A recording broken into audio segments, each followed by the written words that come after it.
Mes salutations au peuple gabonais depuis vos différentes positions. Au moment où le Gabon n'arrive pas à avoir de la visibilité sur les ressources, certaines ressources minières de nos terres rares, je parlerai aujourd'hui spécialement de l'or. L'or est comme un mystère au niveau du Gabon. On a vu des budgets élaborés chaque début d'année se succéder sans faire mention de l'or, alors que ce métal très précieux est recherché mondialement et permet l'émancipation de beaucoup de pays. Et nous, Dieu nous a bénis avec l'or, l'uranium, le diamant, le manganèse, etc. Mais malheureusement, c'était l'anarchie au niveau de la gestion de ces terres précieuses.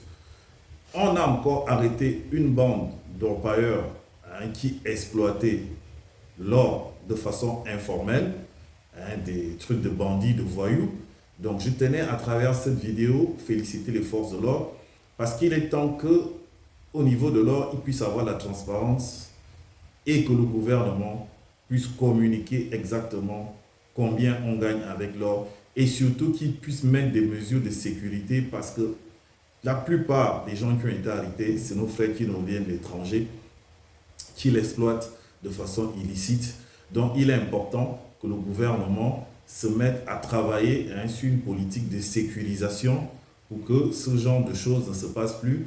Mais on tient déjà à féliciter le gouvernement, c'est-à-dire le ministre de l'Intérieur et de la Défense, parce que les forces de l'ordre, à chaque fois quand même, arrivent à mettre le grand-pain sur ces personnes qui font n'importe quoi au niveau de notre pays, nos frères qui nous reviennent des différents pays, qui n'ont pas des habitudes très catholiques, malheureusement. Donc, il est important que je félicite les forces de l'ordre pour cette prouesse.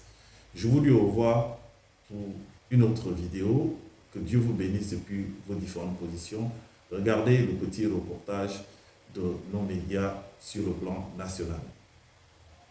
Quand les orpailleurs amènent l'or, ils me vendent l'or. On cherche le commerçant qui a un bon prix. Bon, marché noir, parfois, ils vont vendre ici à Libreville. Je suis dans l'or depuis 2017, avant même qu'on brûle la forêt. Quand on a brûlé la forêt, qu'on est sorti, ça c'est la première fois en 2020. Je suis resté un temps sans le faire. Maintenant, je l'ai repris. Normalement, là où j'étais dans l'achat, que je me disais que je suis dans le légal, donc j'étais avec des faux documents.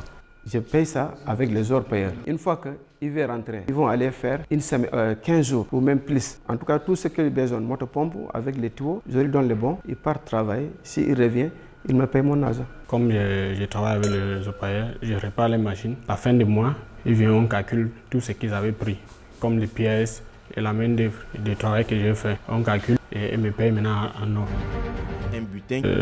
Parfois, les chauffeurs, notre boss, il m'appelle qu'il y a tel chauffeur qui est entrepassé, que tu vas donner ça au chauffeur et c'est comme ça que le chauffeur prend une part. Je me suis rendu avec elle, on est parti sur le lieu. Ils nous ont fait part que, bon, comme moi je suis camerounais, on n'avait pas le droit d'acheter encore le moment là, on avait la boutique en brousse. Maman faisait un peu les plans, ils nous ont dit d'arrêter. On a arrêté complètement. Mais vous savez, les orpailleurs, parfois là où, comme il y a la société de mines qui est là-bas en Gelée, ils disent non, le prix n'est pas bon. Toujours, ils vous amènent l'or. Parfois, tu as dit tu as arrêté, ils vont t'amener 2 grammes, 3 grammes, tu es obligé. Parfois, l'argent, tu es obligé d'acheter.